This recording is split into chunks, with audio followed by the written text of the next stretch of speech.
Hello, Gabe Heller here with one of a series of spotlights on Xbox Indie Arcade games. When we were developing our games, one of the things we had to do to earn credit with the system was to review other people's games, and then they would review ours. It was basically just checking to make sure nothing was broken, so this is one of the ones we ran across while we were looking through ones we could review. In a far, far away land called Overblown, there is a kingdom, legendary for its idiots.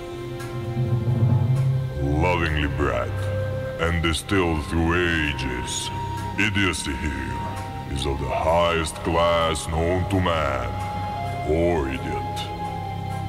The gosu of them all is the mighty oOberidiot, who rules from his dark tower and is the master of an age-old artifact, the canister of sanity. You, as the rightful rival to the throne, must reach him and claim your reign by disposing of your last wit in the sacred canister of sanity. Go now. Be brave. Be quick. Or be dead. Wasn't that epic? Like, in the in the best sense of the word. That was... I loved that intro. On the basis of that intro, I was already interested in buying the game. Unfortunately, it's not, as it turns out, the kind of game... Like the game that deserves that intro, that's the game I want to buy.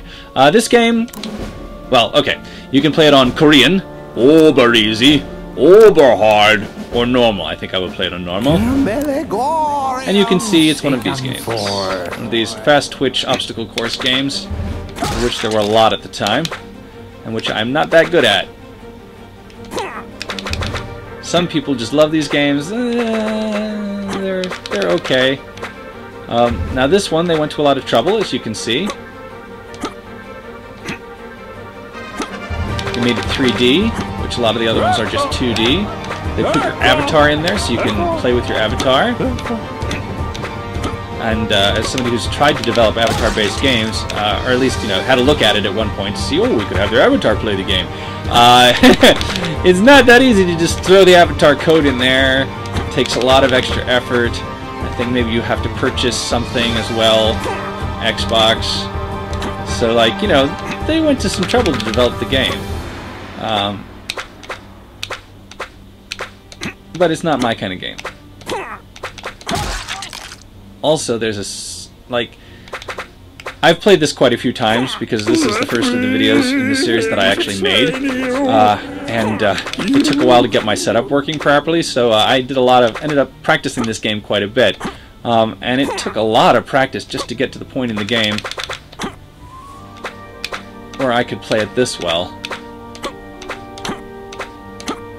One of my other complaints is that a game like this really does need checkpoints. As far as I can tell, there are no checkpoints. I certainly haven't even made it to the first one if there are.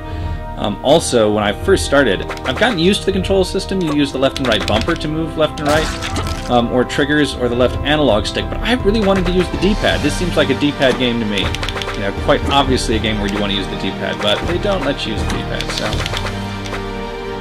little complaint there. And if I get to it, there's one more complaint I have, which is that there's a part not too far into the game that seems absolutely impossible. There may be a way past it. I've not figured it out yet, but the point is, why would I want to buy the game if in the trial I can already get to a place that I can't figure out how I'm going to get past? You know? I'd buy the game, and I'd be stuck in exactly the same place, only I would have bought the game.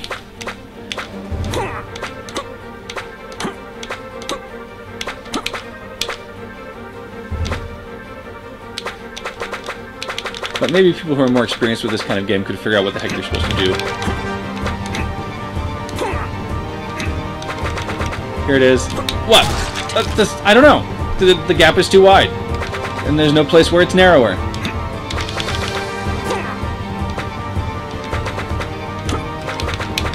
I see a little silhouette of a man.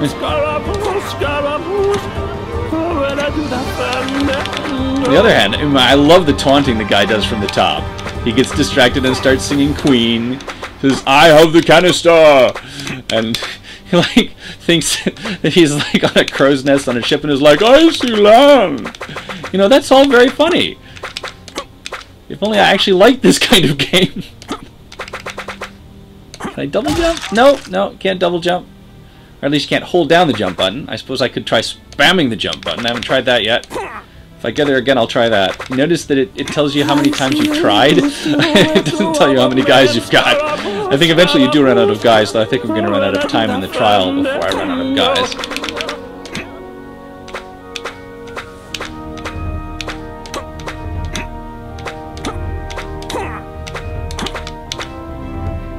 The Kensen is mine! Mine!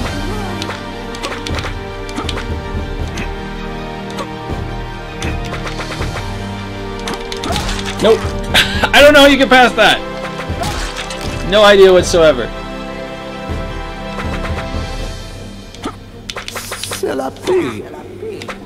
But, you know, I love the way the mountains rise up over the, Oh, darn it! I'm watching the mountains and I forget that that's a dead end. One little trick for those of you who might be having trouble with the game, you can jump quite early and still make a jump. It looks like you're going to land past the end, you know, way before the end, but you'll still make it. Still not good enough for that giant jump up the top, but notice I'm jumping quite early on these and I'm still making it. That's a little tip.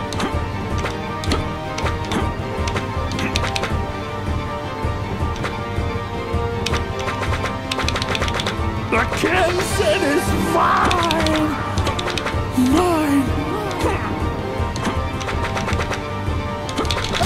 Nope, I don't know.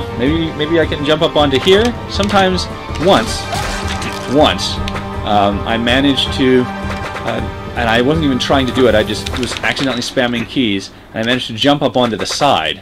I don't know how you do it, and I haven't done it since. You know, if you try it like here, I wasn't able to do it at all on the right-hand side, but it was on the left-hand side right there where I was just talking. I managed to jump up onto the side of the castle. And I think maybe if you can do that somehow... Oh, hell, then you can make it. I think I'm about to run out of time, though.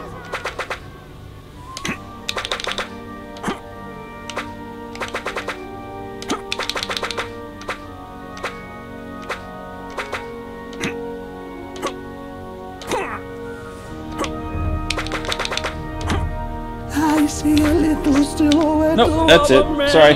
You won't get to see me try.